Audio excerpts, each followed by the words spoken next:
All right, question number 3. And these are all different random topics here. How do you train the next generation for church administration? Oh, wow. I've never been asked that one before. That's great. How do we do this? I love it. I love it. And certainly we need the next generation taking over from people like me at my age.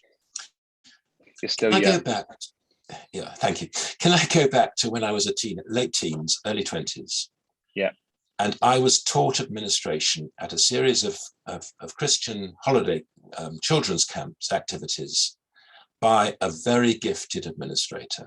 And I owe him so much. And what did he do with me?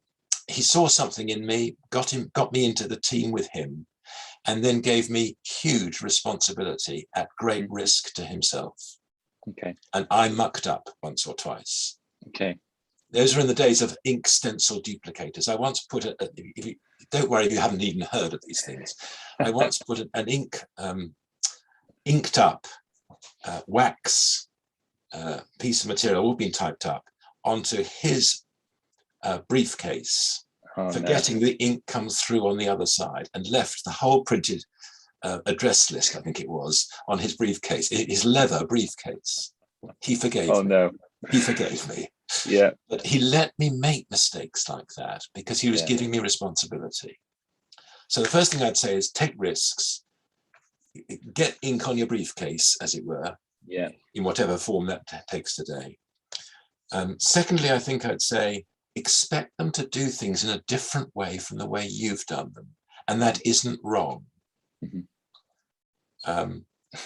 Silly example, let's take UCAN. I handed UCAN over to a group of wonderful people, a new team, 4 years ago, to take it on from me. And they've done membership in a completely different way. High tech, I couldn't have done that.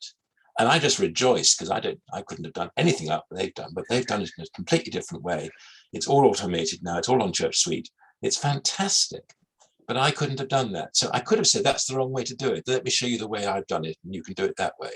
And it would still be in the dinosaur age if they were doing that, but they've done it in a completely different way.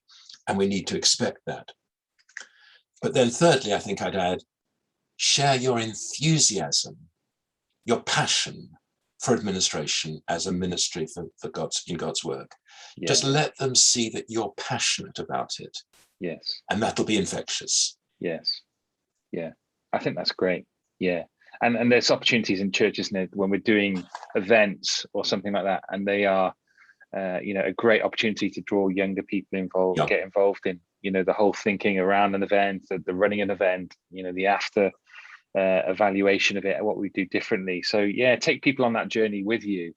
Slightly different area. I was in a church very recently where they're high tech with live streaming and everything. They've got 5, I think, cameras. There's a lot of investment in tech, and and who was on the visuals and the sound back at the sound desk and the visuals desk?